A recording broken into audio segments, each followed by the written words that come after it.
कहानी शुरू होती है बैक्योन गर्ल्स हाई स्कूल से, जहां एक लड़की अचानक से पैनिक अटैक और पैरानोइया से गुजरती है और ऐसा लगने लगता है कि वो किसी को भी नुकसान पहुंचा सकती है बिना किसी साफ वजह के। लेकिन तभी एक दूसरी लड़की उसे रोकती है, खुद जख्मी हो जाती है लेकिन सबकी जान बचा लेती है। ओपनिंग के दौरान हमें एक खतरनाक मोबाइल ऐप का पता चलता है जिसका नाम है पिरामिड गेम और इसके रूल्स बड़े खौफनाक हैं। अगर किसी ने इस ऐप की जानकारी लीक की तो उसे मिल सकती है सजाए मौत। 3 महीने बाद एक लड़की जिसका नाम है सूजी ट्रांसफर होकर आती है बैक्योन हाई स्कूल में। पहले ही दिन लेट आने पर वो सजा से बच जाती है, वो भी अपनी स्मार्टनेस से निकाली गई एक छोटी सी झूठ की वजह से। स्कूल में अनाउंस किया जाता है कि चॉय अब बीजॉन ग्रुप की बोर्ड प्रेसिडेंट बन गई है, एक ऐसी बड़ी कंपनी जो एजुकेशन में नई ऊंचाइयों तक पहुंच चुकी है और पूरे देश में टॉप 3 में गिनी जाती है। सूजी देखती है कि बैक्योन ग्रुप की ब्रांचेस हर फील्ड में सक्सेसफुल हैं, चाहे वो एजुकेशन हो या बिजनेस, और ये ग्रुप समाज में अलग अलग तरीके से योगदान देता है। आगे बढ़ते हुए सूजी की मुलाकात एक लड़की से होती है जो उसे बताती है कि सेकंड ईयर की टीचर्स की रूम 4थी मंजिल पर है। लेकिन सूजी हैरान रह जाती है क्योंकि उन्होंने पहले कभी मुलाकात नहीं की, फिर भी उसे कैसे पता कि वो सेकंड ईयर में है। फिर सूजी को मिलती है उसकी नाम की टैग्स और वो नोटिस करती है कि सबकी नजरें बस उसी पर टिकी हैं क्योंकि वो क्लास 5 की नई स्टूडेंट है। उसे क्लास ले जाता है एम, जो उसे बताता है कि उनकी क्लास इकलौती है जो पिछले साल बनाए गए अनेक्स बिल्डिंग में लगती है। एम को सूजी बताती है कि उसके पापा एक आर्मी ऑफिसर हैं जिसकी वजह से उसे बार बार स्कूल बदलने पड़े। वो फ्रेंडली रहने की कोशिश करती है ताकि इस बार कुछ पक्की सहेलियां बना सके, पर अंदर से वो इस सब से काफी थकी हुई है। लेकिन क्लास में एंट्री लेते ही उसे माहौल कुछ अजीब और बोझिल लगने लगता है। वो चाहती है कि वो लूजर्स और बुलीज से दूर रहे, लेकिन किस्मत को कुछ और ही मंजूर होता है। सूजी की सीट पड़ती है हेउन के बगल में, जो क्लास की सबसे बड़ी बुली मानी जाती है। अब उसका प्लान गया पानी में। बाकी लड़कियां सूजी से मिलने आती हैं। हेउन बुरी तरह चिढ़कर वहां से चली जाती है। फिर हारिन आकर बताती है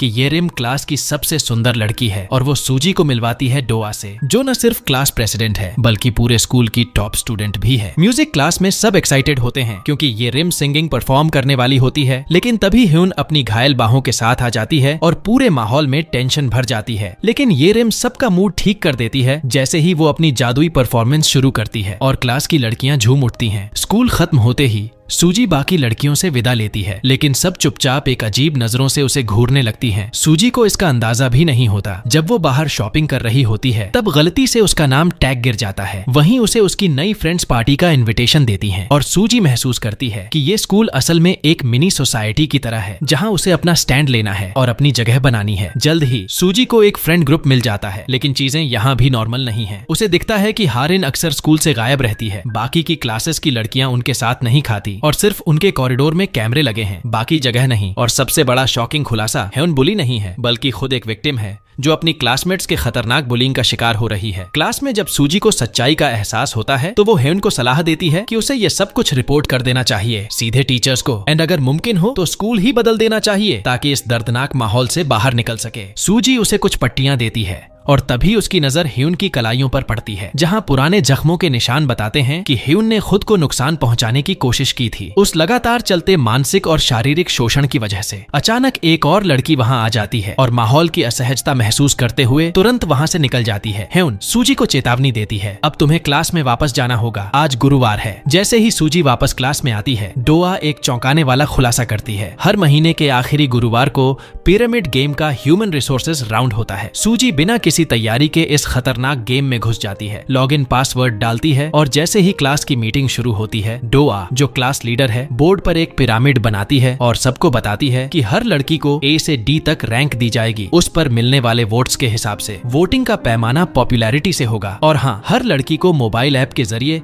5 लड़कियों को वोट देना होगा। लेकिन अगर किसी को एक भी वोट नहीं मिलता तो उसे मिलती है रैंक F, जहाँ उस पर कोई भी टॉर्चर कर सकता है बिना किसी रोक टोक के। सूजी अपनी क्लासमेट्स को ध्यान से एनालाइज करती है और सोचती है कि शायद योंग और सियोंग उसे वोट दे सकती हैं। लेकिन जब रिजल्ट आता है सारा भरोसा टूट जाता है। उसे मिलता है एक F। किसी ने उसे वोट ही नहीं दिया, उन हरामियों ने उसे धोखा दे दिया। अब सूजी बन जाती है उस गेम की अगली शिकार, जहां मारपीट, जलील करना और टॉर्चर नया नॉर्मल है। जो लड़कियां अभी तक दोस्त बनने का नाटक कर रही थीं, वही अब उस पर टूट पड़ती हैं और बाकी सब चुपचाप तमाशा देखते हैं। पहली बार की टॉर्चर राउंड के बाद सूजी समझ जाती है कि ये सिर्फ एक गेम नहीं, ये एक प्लान किया गया नरक है। क्लास 5 को बाकी स्कूल से दूर एक अलग बिल्डिंग में रखा गया है, जहाँ कोई कैमरा नहीं, कोई निगरानी नहीं। हारिन सूजी से माफी मांगती है और उसे सलाह देती है कि वो क्लास में न जाए, लेकिन सूजी जैसे ही वापस आती है, टॉर्चर अब और ज्यादा भयानक हो चुका होता है। उससे उससे उसकी आवाज रिकॉर्ड कराई जाती है, उसकी फेमिनिन वाइब्स खराब कर दी जाती हैं ताकि स्कर्ट पर लाल दाग लगे, यहाँ तक कि प्लास्टिक से उसका सिर ढक दिया जाता है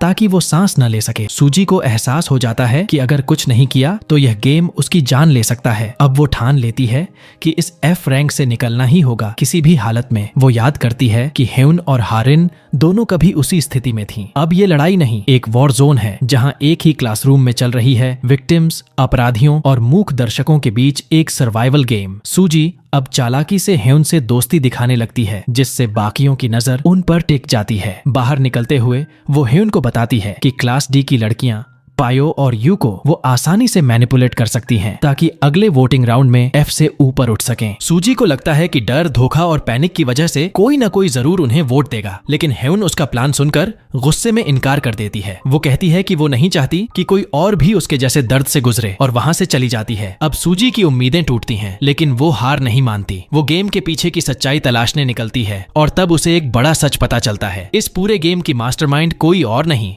बल्कि ये रिम थी। इसी बीच सूजी की मुलाकात होती है क्लास की एक हार चुकी लड़की से, यून बाईओल, जो उससे कहती है कि वो म्यूजिक रूम में चले, उसके पास कुछ जरूरी बताने को है। लेकिन उन्हें नहीं पता कि इस दौरान नयोन उन्हें चुपचाप छुपकर देख रही है। यून बाईओल से मिलने पर सूजी को एक और चौंकाने वाला सच पता चलता है। यून बाईओल ने ह्यून को धोखा दिया था सिर्फ इसलिए ताकि वो एफ ग्रेड से बाहर निकल सके। इस गिल्ट से वो अब तक उबर नहीं पाई। सूजी तुरंत मौके को समझती है। अब यून बाईओल उसके प्लान का हिस्सा बनेगी। यून बाईओल बताती है कि जेरिन एक अमीर फैमिली से है और भले ही वो इसका दिखावा न करे, उसके पास सब कुछ है। उसी वक्त डायोन सीटी बजाती है, मतलब अब टॉर्चर का टाइम शुरू हो चुका है। उसके चमचे सूजी को जबरदस्ती कीड़े खाने पर मजबूर करते हैं। इस घिनौने पल के बाद सूजी को कहीं से वूजी की गुनगुनाती आवाज सुनाई देती है, जो उसे बहुत जानी पहचानी लगती है। और जब उसकी नजर उसके जूतों पर पड़ती है तो एक झटका सा लगता है। अब धीरे धीरे उसे समझ में आने लगता है कि इस सब के पीछे कौन है। उधर इम सने, जो बोर्ड की प्रेसिडेंट है, ह्यून को धमकाती है कि उसे जो कहा जाए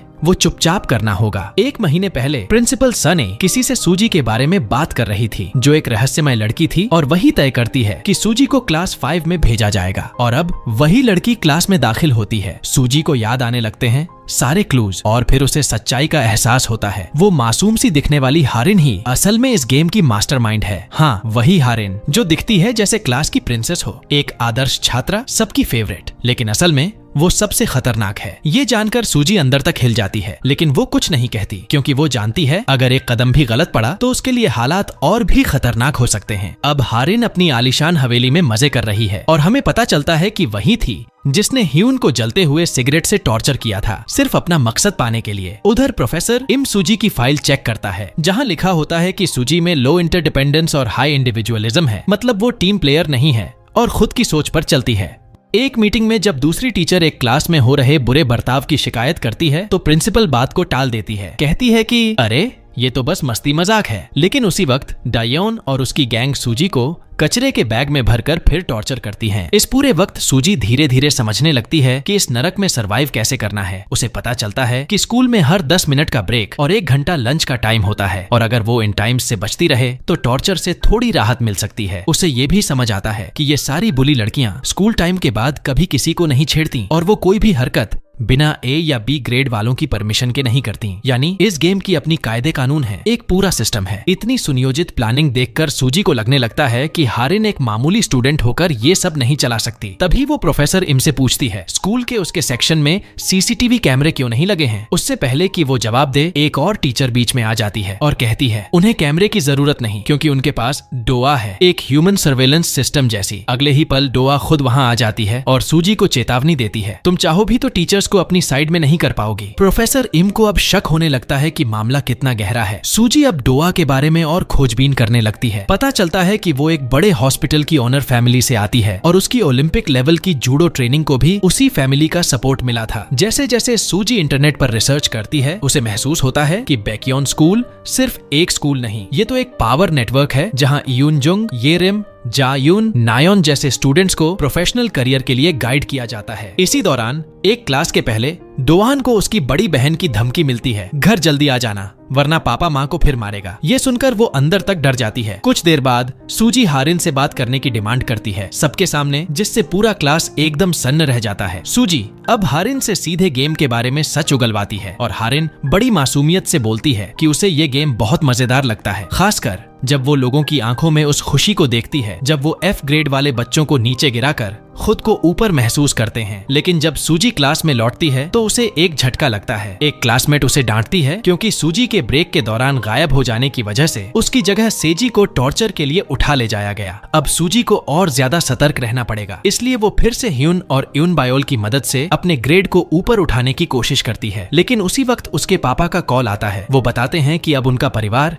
कुछ सालों तक इसी शहर में रहेगा, यानी सूजी को ये स्कूल पूरा करना ही पड़ेगा और अब उसके पास कोई रास्ता नहीं बचा। उसे इस गेम को हर हाल में जीतना ही होगा। एक दिन क्लास को हारिन की कंपनी की बैले डांस परफॉर्मेंस देखने बुलाया जाता है, लेकिन सूजी अंदर से घबरा जाती है। उसे लगता है कि ह्यून फिर किसी मुसीबत में पड़ सकती है, शायद उसी की वजह से। कुछ वक्त बाद एक और खौफनाक टॉर्चर के दौरान डायोन उसे गोली मारने की धमकी देती है, एक असली राइफल से। इस अराजकता के बीच येरिम सूजी की मदद करती है और उसे बताती है कि हारिन कोई आम लड़की नहीं है, वो चोई आए हवा की बेटी है जो बियोंग ग्रुप की ताकतवर चेयरवुमन है। अब सूजी को सब समझ आने लगता है कि कैसे हारिन इतना सब कुछ कर सकती है और फिर भी हर बार बच निकलती है। इसी दौरान ह्यून स्कूल छोड़ने के लिए एक फॉर्म भर रही होती है और तभी प्रोफेसर इम सूजी से कहता है कि ह्यून कई दिन से क्लास नहीं आ रही है और वो जानना चाहता है कि कहीं कुछ गड़बड़ तो नहीं हो रही। सूजी कुछ बोलने ही वाली थी कि डोआ बीच में आ जाती है, उसे धमकाती है कि अगर उसने गेम के खिलाफ कुछ भी किया तो अंजाम और भी बुरा होगा। वो बताती है कि अब तक सिर्फ एक स्टूडेंट ने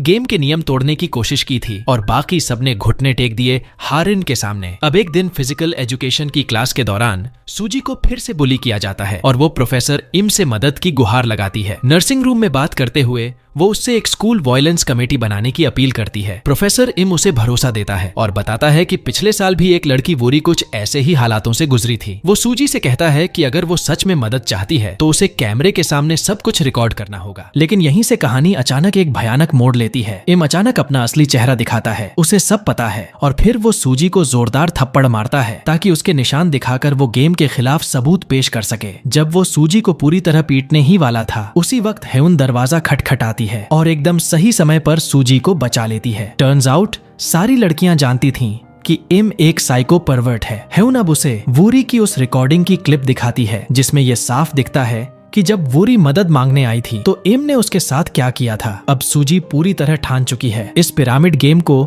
अब अंदर से खत्म करना है और उसका साथ देने के लिए तैयार है ह्यून। अगली सुबह आता है वो पल जिसका सभी को इंतजार था, महीने की ग्रैंड वोटिंग सेरेमनी। लेकिन सूजी टेंशन में है, ह्यून अभी तक आई नहीं और बिना उसके ये पूरा प्लान खतरे में पड़ सकता है। जब लगता है कि अब सब बर्बाद हो गया, ठीक तभी ह्यून एंट्री मारती है और वोटिंग शुरू होती है और फिर शुरू होती है एक मेंटल वॉर, एक साइकोलॉजिकल बैटल। रिजल्ट आते हैं और सूजी शॉक में पड़ जाती है। उसे पूरे 5 वोट मिले हैं, यानी अब वो F से C ग्रेड में आ चुकी है। ह्यून अब D ग्रेड में गिर गई है सिर्फ 2 वोट्स के साथ और बेचारी पीओ वो चली गई है सीधे F ग्रेड में क्योंकि सेजी ने उसे धोखा दे दिया। ये तो सूजी के प्लान में कहीं नहीं था। वो अब सोचने लगती है आखिर वो बाकी 4 कौन हैं जिन्होंने उसे वोट किया। लेकिन जब ह्यून उसे वादा याद दिलाती है कि अब गेम को खत्म करना है, सूजी जवाब देती है मैं स्वार्थी हूँ, अब मुझे किसी और की फिक्र नहीं। सूजी अब ग्रेड F से बाहर आ चुकी है और अब बाकी सबके लिए वो बस भीड़ में एक और आम इंसान बन गई है। और भाई यही तो वो बन गई जिसे वो खुद कभी खत्म करना चाहती थी। कसम से जिंदगी बड़ी बेरहम है। स्कूल के बाद सूजी को अपनी क्लासमेट्स के ग्रुप चैट में इनवाइट किया जाता है और आने वाले दिनों में सारी लड़कियां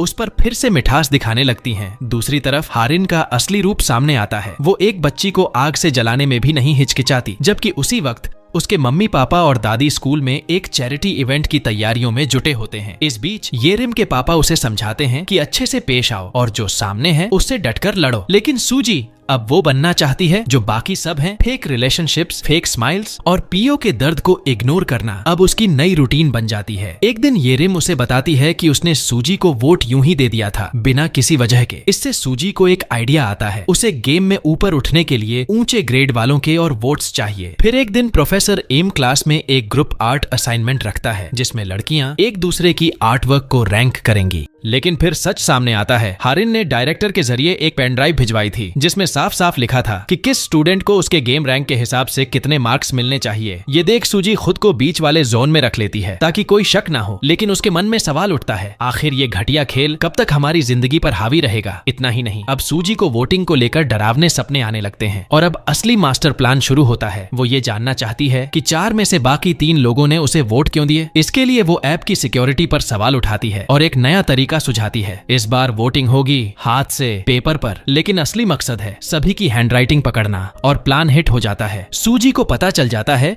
कि हारिन और दायोन ने भी उसे वोट किया था, यानी सी ग्रेड में उसकी पोजीशन पूरी तरह हारिन की मर्जी पर टिकी है। अब एक दिन जब वूजी फिर से पियो को तंग कर रही थी, हेउन बीच में कूदती है उसे बचाने, लेकिन जैसे ही वो उसकी जगह लेने वाली होती है, हारिन आ धमकती है। तभी सूजी का गुस्सा फूट पड़ता है। वो एक पेन हारिन के सिर पर फेंक देती है और सबके सामने उसे एक्सपोज करने की कोशिश करती है। हारिन बड़ी चालाकी से उसकी हर कोशिश को बाउंस कर देती है और तभी क्लास में एक टीचर आ जाती है जिससे सब लड़कियां जल्दी जल्दी पियो के टॉर्चर के सारे सबूत मिटा देती हैं। थोड़ी देर बाद छत पर सूजी और हेउन फिर से मिलते हैं और अपने पुराने वादे को याद करते हैं। इस गेम को खत्म करना है। इसके लिए वो पियो को ढूंढते हैं, उसे दिलासा देते हैं और उसका साथ मांगते हैं ताकि वो गेम के पीछे का सच जान सकें। पियो अब उन्हें बताती है कि ये गेम असल में शुरू हुआ था 1 साल पहले डेजॉन के एक थैंक यू आइडिया से। उसने कहा था कि पिछले महीने सबसे अच्छे बर्ताव के लिए किसी एक दोस्त को वोट दो। जिनके पास ज्यादा वोट आते थे उन्हें छोटे मोटे फायदे मिलते थे, लेकिन धीरे धीरे ये छोटे फायदे एक गेम में बदल गए और फिर शुरू हुआ असली जहर। नीचे ग्रेड वालों को तुच्छ समझना और उन पर हिंसा करना। मतलब इस पिरामिड गेम की कोई फिक्स्ड रूल बुक नहीं थी, ये सब खुद ब खुद बनते गए और इसी तरह बना ग्रेड F। और तब कोई ये नहीं कहता था कि सबूत मिटाओ। उस वक्त गुरी नाम की लड़की पूरे पहले साल F ग्रेड में थी, लेकिन फिर एक दिन अचानक स्कूल छोड़ गई और कोई नहीं जानता कि उसके साथ क्या हुआ। शायद वो गर्मियों की छुट्टियों से कुछ हफ्ते पहले ही चली गई थी। सूजी अब डोआ को शुक्रिया कहती है उस वीडियो के लिए जो उसने ह्यून को भेजा था, जिससे वो प्रोफेसर इम को रोक पाई। लेकिन डोआ साफ कर देती है कि उसने सूजी की मदद इसलिए की थी ताकि वो उस हैवान टीचर को किसी और को परेशान करने से रोक सके। मगर अब वो साथ देने से इनकार कर देती है क्योंकि वो हारिन के पेरेंट्स और अपने पेरेंट्स के बीच की कनेक्शंस नहीं तोड़ना चाहती। और आखिर में एक बात कहती है, ये रैंकिंग सिस्टम सिर्फ क्लास तक सीमित नहीं है सूजी, ये कनेक्शंस हमारी फैमिली की फ्यूचर जॉब्स और पावर से भी जुड़ा है। सूजी अब पूरा प्लान बना चुकी है। वो इस पिरामिड गेम को जड़ से हिला देना चाहती है। इसके लिए उसका मास्टर प्लान है ग्रेड डी की लड़कियों को अपनी टीम में शामिल करना ताकि सभी एक साथ ग्रेड में ऊपर चढ़ सकें। सबसे पहले सूजी चोरी छुपे टीचर्स के कमरे में घुसती है और वहां से स्टूडेंट्स के रजिस्टर निकाल लेती है। फिर सबकी पारिवारिक और सोशल कनेक्शन के हिसाब से 3 लड़कियों को टारगेट किया जाता है। उसके बाद सूजी और ह्यून एक एक करके उन तीनों के करीब जाने लगते हैं और इस दौरान पियो को जब बार बार टॉर्चर किया जाता है तो दोनों जानबूझकर कुछ नहीं करते ताकि अपने इरादे छुपाए रख सकें। ह्यून, जो अब भी उम्मीद में है, पियो से मदद मांगती है ताकि वो दूसरों से नॉर्मल तरीके से बात करना सीख सके। तभी एक टीचर ह्यून से पूछती है कि क्या क्लास में किसी तरह का उत्पीड़न हो रहा है, लेकिन तभी हारिन आ धमकती है और ह्यून को घसीट कर बाहर ले जाती है। वो उसे बुरी तरह डांटती है क्योंकि उसने नई लड़की से वोट्स एक्सचेंज किए थे। सूजी अब उसके फोन पर टेक्स्ट भेजती है और उसकी पूरी फाइल को खंगालती है ताकि उस हैकर लड़की को भी अपने पक्ष में कर सके। उधर ह्यून चुपचाप छत पर पहुंचती है और सूजी उससे कहती है कि वो हैकर येवॉन से दोस्ती करे और उसे अपनी टीम में लाए। लेकिन जब सूजी क्लास में वापस जाती है तो देखती है कि ना येवॉन है ना ह्यून और तभी उसे समझ आ जाता है उसका प्लान फेल हो चुका है। दूसरी तरफ ह्यून येवॉन का पीछा कर रही होती है जब अचानक हारिन सामने आ जाती है और कहती है तुम्हारा पूरा प्लान अब एक्सपोज हो चुका है। सूजी भी मौके पर पहुंचती है और हारिन मुस्कुराकर कहती है कि उसने पहले ही येवॉन से बात कर ली थी और उससे पूछा कि क्या वो नई लड़की की वजह से असहज महसूस कर रही है। अब हारिन का असली रूप सामने आता है। वो सूजी के सामने धुआं उड़ाकर उसकी आंखों में देखती है और कहती है यहाँ कुछ भी वैसा नहीं है जैसा दिखता है। इस खुलासे से पियो बुरी तरह डर जाती है क्योंकि अब हारिन को उनके प्लान की भनक लग चुकी है। इस दौरान सेजी को खुद सेउंगजी आकर टटोलती है हारिन के कहने पर। अगले दिन सूजी ह्यून पियो की ट्रायो अब येरिम को भी अपनी टीम में लाना चाहती है, लेकिन ह्यून बताती है कि येरिम ने पहले उसे धोखा दिया था। जब वूजी फिर से शिंजे को तंग कर रही होती है तो सेउन बीच में आती है और वूजी से कहती है कि उसे ऐसा नहीं करना चाहिए। उसी वक्त हारिन भी आ जाती है और झूठ मूठ शिंजे का साथ देने लगती है। अब सूजी सोच में पड़ जाती है कि आखिर हारिन ने इन 3 स्टूडेंट्स को ही क्यों चुना अपनी क्लास के लिए। और तभी एक 9 साल पुराना फ्लैशबैक खुलता है। ह्यून और येरिम बचपन से एक दूसरे की करीबी दोस्तें थीं। आज की तारीख में डायोन अपने हिंसक पिता के शोषण से जूझ रही है और दोआ पर उसका पिता जबरदस्त दबाव डाल रहा है कि वो हारिन के करीब बनी रहे ताकि उनके परिवार को ऊंचे लोगों से फायदा मिल सके। सूजी अब जे युन को टारगेट करती है क्योंकि वो दिखाती है कि उसने अपनी दोस्तों को वोट दिया था, लेकिन असल में उसने किसी को वोट नहीं दिया। तभी उनकी बातचीत में एक टीचर दखल देती है क्योंकि उसने पियो को बाथरूम में रोते हुए देखा और अब चाहती है कि सूजी और ह्यून उसे सच्चाई बताएं। लेकिन सूजी को प्रोफेसर इम की करतूतें याद आ जाती हैं और अब वो किसी भी टीचर पर भरोसा नहीं करती, इसलिए वो चुप्पी साध लेती है। थोड़ी देर बाद सूजी के पापा को स्कूल से इनविटेशन आता है एक ओपन क्लास फॉर पेरेंट्स के लिए और उसी वक्त सूजी पियो को डांटती है क्योंकि उसने टीचर की नजरें खींचकर उनके पूरे प्लान को खतरे में डाल दिया। फिर जे युन खुद सूजी से संपर्क करती है और सूजी उसे ब्लैकमेल करती है, मुझे सपोर्ट करो नहीं तो तुम्हारा झूठ सबसे सामने लाकर रख दूंगी। अब उनका अगला टारगेट है या जुन और इसी बीच ये रिम को इयुन जुंग पर गुस्सा आता है क्योंकि वो फिर से अपने पुराने दोस्तों के साथ घूम रही है और इन दोनों के बीच कुछ कुछ रोमांटिक टेंशन भी नजर आती है। तभी सूजी और ह्यून को एक रहस्यमय आदमी दिखता है जिसे उन्होंने कहीं पहले देखा है। वो उसका पीछा करते हैं और जब उससे सामना होता है तो खुलासा होता है कि ये शख्स कोई और नहीं बल्कि गुरी का बड़ा भाई है। गुरी वो लड़की जो अब कमरे में कैद है अपने अंदर के घावों के साथ, जो उस जहरीले गेम ने उसे दिए थे। सहेलियों की नजरों से बचते हुए एक अनजान आदमी सूजी और खुद को स्कूल में पकड़े जाने से बचा लेता है और तभी सूजी को याद आता है कि उसने एक खबर पढ़ी थी एक जाने माने हैकर के बारे में जिसने कई साइबर सिक्योरिटी कॉम्पिटिशंस जीते थे और वो शख्स कोई और नहीं बल्कि वही है जो इस वक्त उसके सामने खड़ा है। सूजी को समझ आ जाता है कि ये हैकर भी पिरामिड गेम को खत्म करना चाहता है और वो उसे पहचान लेती है क्योंकि ये वही लड़का है जो एक कन्वीनियंस स्टोर में पार्ट टाइम काम करता है। अब सूजी उसे भी अपने अलायंस में शामिल करने का फैसला करती है। उस लड़के का नाम है चो और वो सूजी की प्रपोजल सुनता है कि मिलकर उस हर एक इंसान से बदला लिया जाए जिसने उसकी बहन को तकलीफ दी।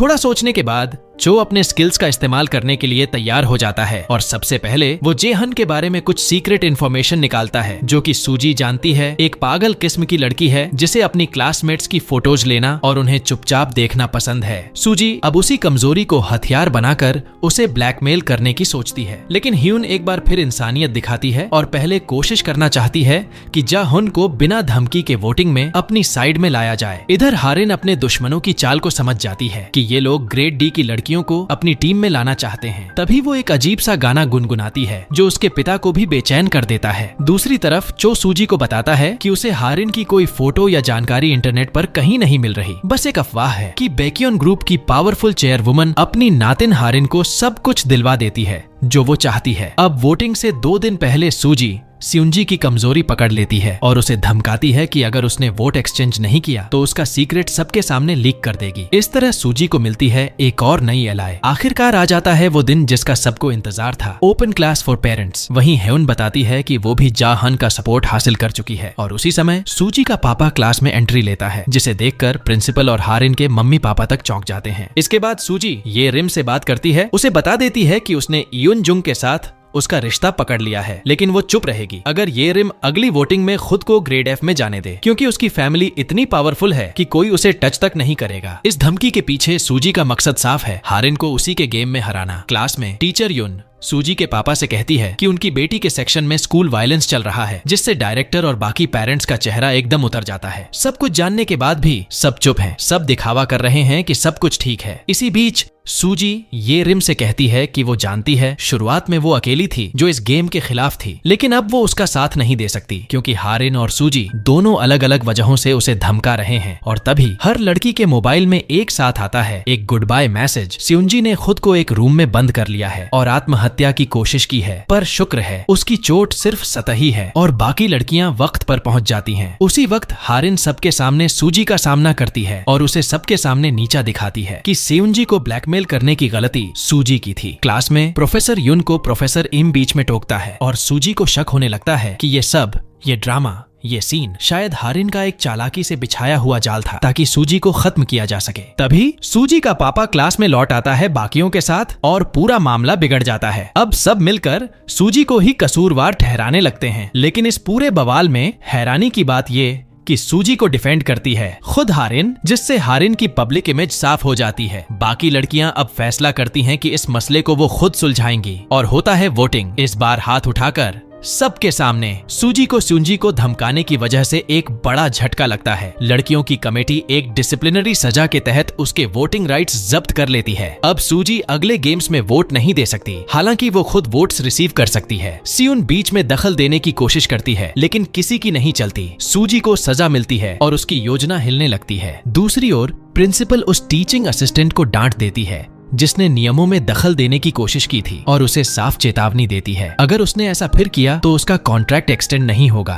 वोटिंग से ठीक पहले हारिन अब एक नई चाल चलती है। वो पेरेंट्स को गेम में इन्वॉल्व कर देती है, जिससे सूजी की प्लानिंग पूरी तरह से उलट जाती है। जब सूजी की माँ इस पागलपन को रोकने की कोशिश करती है तो हारिन की दादी आकर कहती है कि सबको ये गेम खेलना ही पड़ेगा। नतीजों की घोषणा होते ही हारिन सबके सामने ऐलान करती है। ग्रेड एफ की बेइज्जती सूजी को दी जाती है, लेकिन सूजी भी चुप नहीं रहती। वो पूरे क्लास के सामने बोलती है कि अब उसका सब्र टूट चुका है और वो इस पिरामिड को तोड़ कर रख देगी। ये सुनकर बीजॉन ग्रुप की चेयरवुमन हारिन की दादी तक चौकन्नी हो जाती हैं। वो सूजी के पिता से कहती हैं कि उसकी बेटी में बहुत स्पिरिट है और चाहती हैं कि वो कंपनी में आकर ट्रेनिंग ले। उधर ह्यून को एक फ्लैशबैक याद आता है जब वो वूरी को रोकते हुए खुद घायल हो गई थी, जबकि वूरी हारिन पर चिल्ला रही थी, बुरी तरह टूट चुकी थी। अब सूजी अपनी स्ट्रेटेजी बदलने का फैसला करती है। अब उसे चाहिए कोई ठोस सबूत, कोई वीडियो जिससे वो बाहर की दुनिया को हारिन की क्रूरता और साइकोपैथी दिखा सके। इसलिए वो ह्यून से कहती है कि इस बार भी जॉन को पटाने वाला तरीका अपनाएंगी, लेकिन ब्लैकमेल नहीं बल्कि समझदारी से। दूसरी तरफ हारिन अपनी आलीशान हवेली में तय करती है कि अगली गेम में जॉन को मिलेगा ग्रेड एफ। वहीं सूजी को मिलता है एक क्लू जिससे शायद वो कोई फुटेज हासिल कर सके। उसे याद आता है कि येरिम ने एक बार उससे बात की थी और हारिन के खिलाफ खड़े होने का वादा किया था। अगले दिन क्लास की राजकुमारी येरिम हारिन को सबके सामने ललकारती है। उसे पर आरोप लगाती है कि गेम को पेरेंट्स तक लीक करना उसकी साजिश थी और इसके लिए वो चाहती है एक गुप्त वोटिंग ताकि हेरिन को सजा दी जा सके। सब चौंक जाते हैं, लेकिन जब वोटिंग खत्म होती है तो हारिन हार जाती है। सूजी अब प्लान करती है कि येरिम को ग्रेड ए में भेजा जाए ताकि हारिन का सामना और ताकत से किया जा सके। स्टडी रूम में लड़कियां देखती हैं कि येरिम के पिता और उसके परिवार की इज्जत पर कीचड़ उछालने वाली कई अफवाहें इंटरनेट पर वायरल हो चुकी हैं। यून यून गुस्से में पागल हो जाती है और अपनी बेस्ट फ्रेंड को बचाने के लिए कई लड़कियों को पीटने लगती है। तभी सूजी को याद आता है कि सेउंजी का असली सीक्रेट क्या था। वही थी वो इंसान जिसने फेक अकाउंट्स बनाकर येरिम को बदनाम किया था। तभी यून यून को एक हिडन कैमरा मिलता है जो कि चो ने क्लास में लगाया था। तभी जॉन आकर कहती है कि वो कैमरा उसका है, क्योंकि उसे पहले से शक था कि क्लास में कुछ गड़बड़ चल रही है। इस वाकये के बाद जॉन को स्कूल से निकाल दिया जाता है। शायद उसका करियर अब खत्म हो चुका है, जबकि बाकी टीचर्स सब कुछ देखकर भी अनदेखा कर देते हैं। बाद में खुलासा होता है कि जॉन ने डायरेक्टर को भी चेतावनी दी थी कि क्लास 5 की लड़कियां स्कूल में एडमिशन से पहले ही सिस्टम में रजिस्टर्ड थीं, यानी हेरिन ने पूरा क्लास अपने हिसाब से बना रखा था। अब जॉन को बुलाया जाता है हारिन के ऑफिस में, जहाँ उसे एक नया कॉन्ट्रैक्ट ऑफर होता है, बशर्ते वो चुपचाप सब भूल जाए।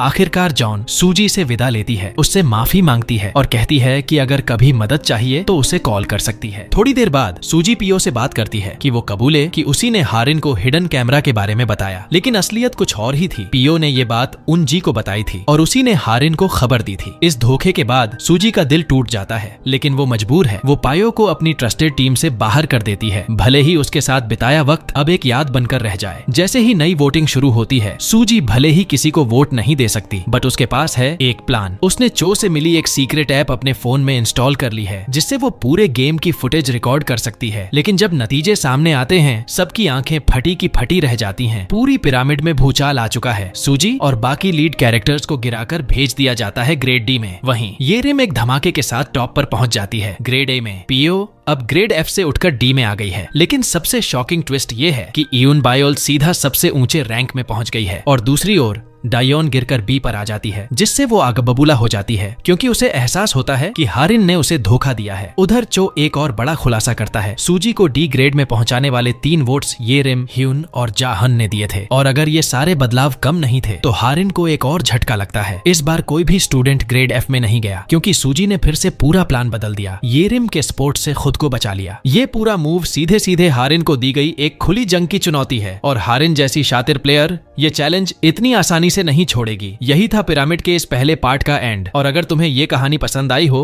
तो चैनल को जरूर सब्सक्राइब करो, बेल आइकन दबाओ ताकि कोई भी अगला वीडियो मिस ना हो जाए। मैं यहाँ और भी जबरदस्त वीडियो डाल रहा हूँ जो तुम्हें जरूर पसंद आएंगे। तुम्हारा कीमती वक्त देने के लिए बहुत बहुत धन्यवाद। फिर मिलेंगे अगली कहानी में।